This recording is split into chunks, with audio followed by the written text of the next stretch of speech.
Hello, my friend. I'm Katie Hunt, your ACSM personal trainer, and today we're going to do a hip mobility workout. I'm super excited about this because I think it's going to make you feel really great. So follow it through till the end and let me know what you think in a comment below this video. Let's get started.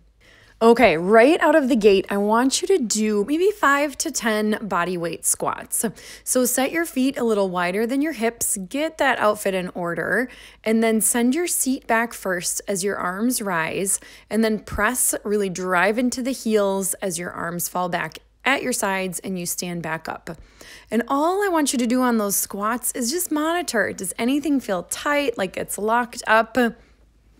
Or does anything feel restricted? Just make a mental note of it. We're going to come back to those squats at the very end of the workout. All right, my friend, grab your foam roller. Foam rolling is great for helping you increase range of motion. So we're going to start by foam rolling our glutes. If our glutes are locked up, our hips are not going to feel great. So what I'm doing here is I've got my left leg crossed over my right, and I'm just slowly moving down the length of my glute muscle. You could also do this with both feet on the floor. Either one is good.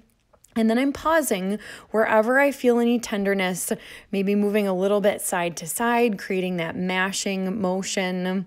And again, just noticing any tender spots and spending a little more time there.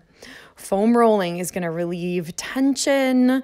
It's going to free the muscle to move with less effort. It's going to make your body move more efficiently, remove metabolic waste, increase circulation, decrease muscle soreness. What other reasons do you need to do this foam rolling?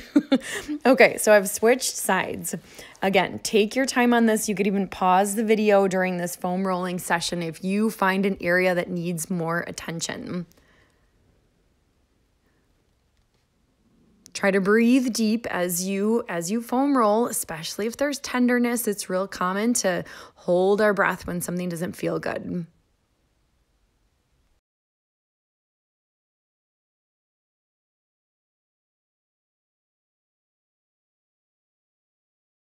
All right, next up, we're going to transition to a position where we can foam roll our quads.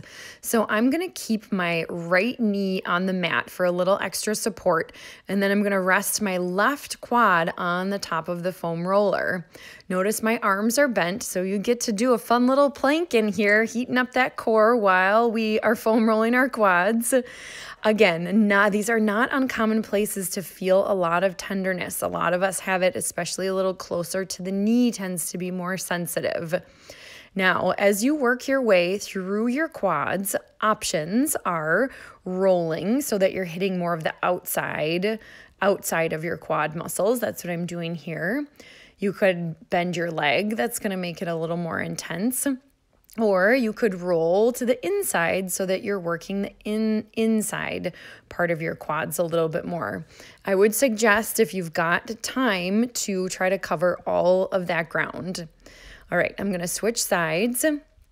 So this time the foam roller is underneath my right leg, and I've started with my left knee on the mat just for that little bit of extra cushion, since that there's a lot of pressure on that knee. Okay, so slowly going up and down. Take it slow. That's one of the most important parts about foam rolling. I see people doing real quick rolling all the time and not really getting into those tender spots. And I get it. It doesn't feel that great, right? So we want to blast through it, but take your time. Mash a little side to side like I'm doing here.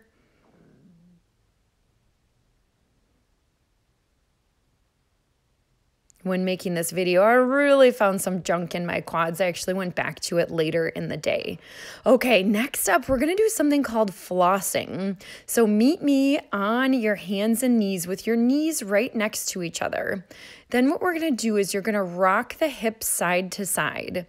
Right now, my hips are pretty much stacked over my knees, and then you can pause on one side or the other. So remember, your knees are locked together, chest up, back flat. And when you stay on one side, imagine you're kind of driving the femur outside of your pelvis. If one side feels like it's a little more stuck, stay on that side for a few more breaths. All right, next plan of action, we are gonna do some froggies. Froggies are really common in my mobility videos because they are so good for us.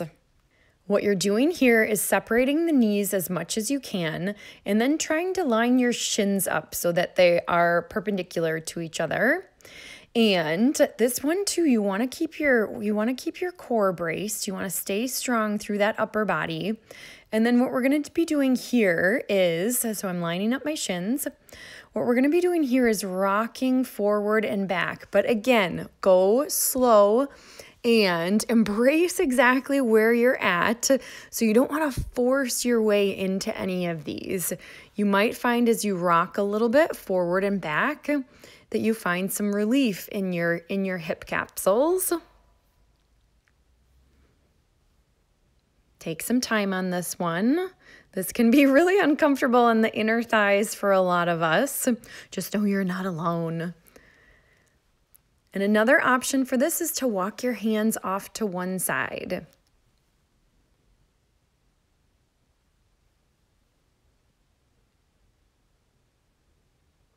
I'm going to transition sides, again, trying to keep my back flat, spine long, even my neck neutral.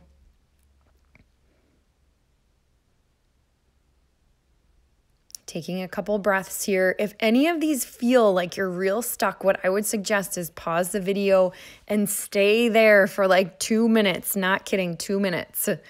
Okay, hip 90-90 stretch is next. So let's begin with our right leg bent at 90. That knee is directly out in front of your hips. This is like a pigeon, but a little bit different because we're going to keep our left leg bent. The 90-90 comes from you want both of your legs creating that 90-degree bend.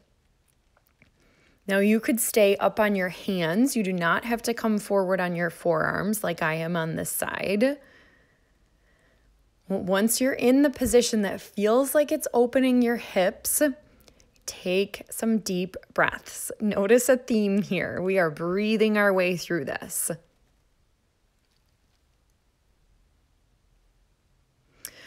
Okay, when you've had enough and you're ready to come up, don't move your legs, but just instead sit up tall and then rotate your shoulders towards your left leg.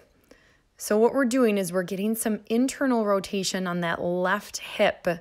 This is often forgotten when we're doing hip mobility stuff. Pigeons are really common in yoga, but getting that internal rotation is not quite as common in my experience. Try to sit up tall. You might find a slight adjustment of your torso forward or back will enhance it or make it doable. I love, love, love, love, love this one. I could sit here all day. For time purposes, though, we're not going to do that. So when you're ready, you can switch to the other side. So this time my both legs are bent at 90, but my left knee is directly in front of my hips. So I've turned the other way. On this side, I'm going to stay with my arms straight for a while. That actually feels better on that hip. So this is a good moment to recognize that both sides may not feel the same, and that's okay. This is just a learning experience. Find the posture that feels good on that side of your body.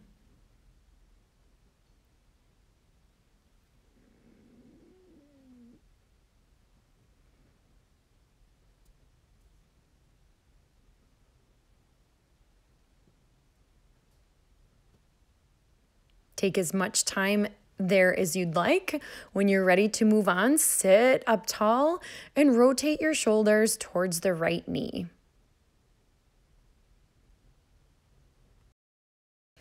If you find that any of these positions are super uncomfortable, I'm going to give you some homework here, my friend. I'm going to say come back to that position every day or every other day for a couple of minutes and see if you can watch your body change, experience your body changing just by giving yourself that gift of a few minutes a day. It's likely that that posture will become more comfortable over time. Excellent. All right, let's come to a seated position with your feet wide and legs bent. And what we're gonna do here is we're just gonna rock those knees from side to side. Aiming those knees down towards the ground. Notice how I'm rocking from one side of my foot to the other. I'm kind of leaned back here. Let this be fun. We're trying to loosen up, doing a little activity on both of our legs at the same time.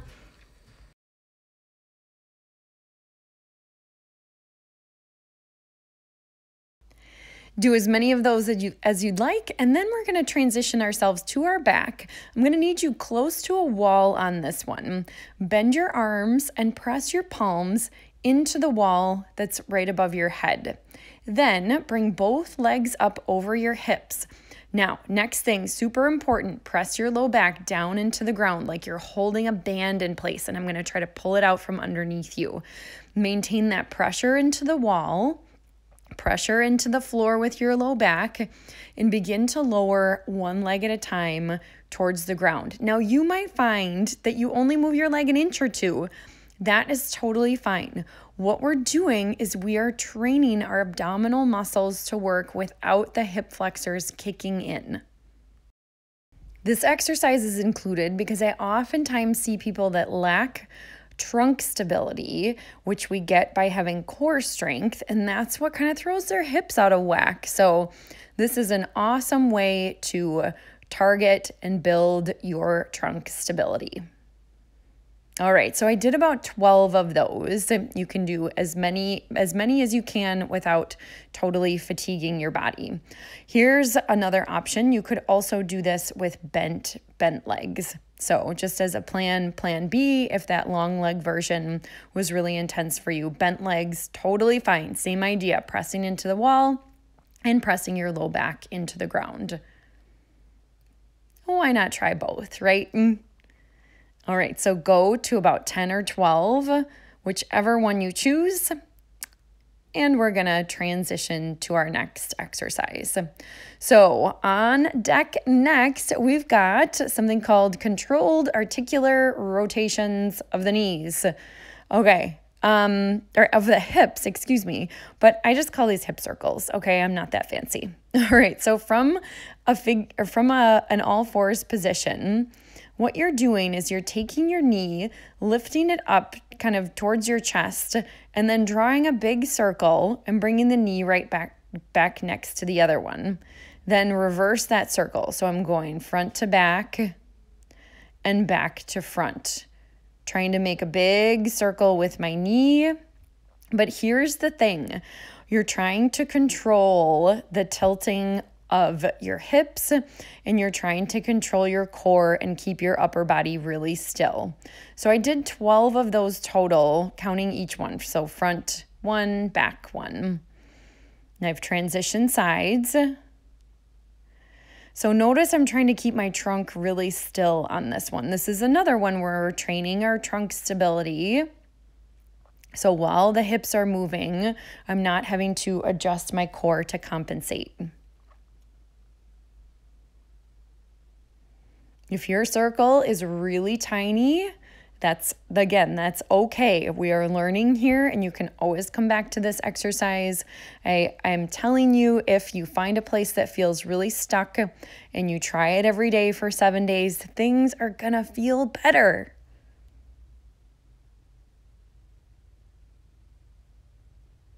Beautiful. All right, my friend, let's rise to our feet. We're going to do some single leg RDLs. Okay, so start on your right foot. Ground that foot firm into the ground. These are awesome for increasing the length of the hamstrings and the adductors on the stance leg. They're also great for increasing just the functionality of your hip, which is gonna directly improve the mobility of your hip. Okay, that's enough words, right? So my left heel is driving back. Notice as I hinge forward, I'm hinging from my hips. I'm keeping my back flat. I'm keeping my eyes on the ground so that my neck remains neutral. And I'm just going to wherever point I can control with my right leg hamstrings. I lean forward until I feel the hamstrings respond, and then I try to mind on muscle, squeeze those hamstrings to raise me back up to a upright position. March it out, shake it out a little bit, and we're switching legs. I always roll my shoulders back between sides, again, flat back, so your shoulder blades are kind of pinched down and together. And I've turned the other way, so this time it's my right heel driving back. This is an exercise I don't like to add weight on until we've really got solid control of the motion without weight. Think about driving long with the leg and let the torso follow.